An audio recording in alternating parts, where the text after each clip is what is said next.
দেশ জুড়ে বেড়েই চলেছে আবহাওয়ার অস্থিরতা। কখনো রোদ আবার কখনো বা তীব্র ঝড় বৃষ্টির সম্মুখীন হতে হচ্ছে গোটা দেশের মানুষকে।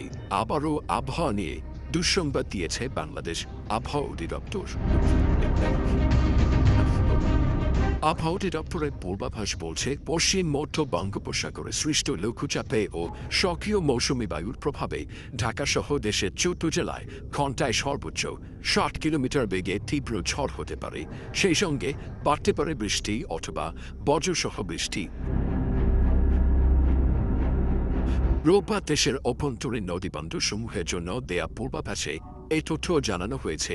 বিজ্ঞপ্তিতে বলা হয়েছে, ঢাকাসহ রংপুর, দিনাজপুর, ফরিদপুর, বগুড়া, ময়মনসিংহ, টাঙ্গাইল, বরিশাল, পটুয়াখালী, নোয়াখালী, কুমিল্লা, চট্টগ্রাম, কক্সবাজার এবং সিলেট অঞ্চলসমূহের ওপর দিয়ে দক্ষিণ বা দক্ষিণ পূর্ব দিক থেকে ঘণ্টায় ৪৫ থেকে ৬০ কিলোমিটার বেগে অস্থায়ীভাবে দুমকা বা ঝোড়ো হাওয়া সহ বৃষ্টি অথবা বজ্রসহ বৃষ্টি হতে পারে। এলএমই সার্টিফাইড বিশ্বসেরা কোপারেটর ওয়ালটন কেবলস, যা আপনার স্থাপনাকে রাখবে সবসময় নিরাপদ।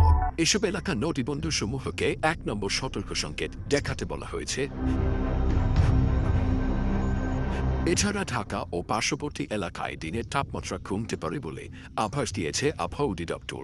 রোববার পূর্বাভাসে বলা হয়েছে, দিনের প্রথমার্ধে পুরো সময় জুড়ে আংশিক মেঘলা থাকতে পারে ঢাকার আকাশ। এ সময় বৃষ্টি বা বজ্রসহ বৃষ্টির সম্ভাবনা রয়েছে অনেক জায়গায়।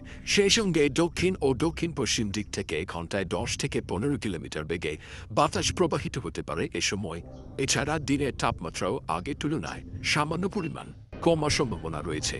শনিবার সর্বোচ্চ তাপমাত্রা ছিল ৩২.২ ডিগ্রি সেলসিয়াস এবং আজ রবিবার সর্বনিম্ন তাপমাত্রা পাওয়া গেছে ২৭.৮ ডিগ্রি সেলসিয়াস। এটিকে অন্য আরেক বিজ্ঞপ্তিতে আবহাওয়া অধিদপ্তর জানিয়েছে, রংপুর, ময়মনসিংহ, ঢাকা, বরিশাল, চট্টগ্রাম ও সিলেট বিভাগের অনেক জায়গায় এবং রাজশাহী ও খুলনা বিভাগের কিছু কিছু জায়গায় অস্থায়ীভাবে দমকা হওয়া সহ হালকা থেকে মাঝারি ধরনের বৃষ্টি অথবা বজ্রসহ বৃষ্টি হতে পারে। সেই সঙ্গে সারা দেশের কোথাও কোথাও মাঝারি ধরনের ভারী থেকে অতি ভারী বর্ষণ হতে পারে। তবে এই সময়ে তাপমাত্রা প্রায় অপরিবর্তিত থাকতে পারে বলে জানিয়েছে আবহাওয়া অধিদপ্তর। ফাতিমা সুলতানা, এটিএন বাংলা।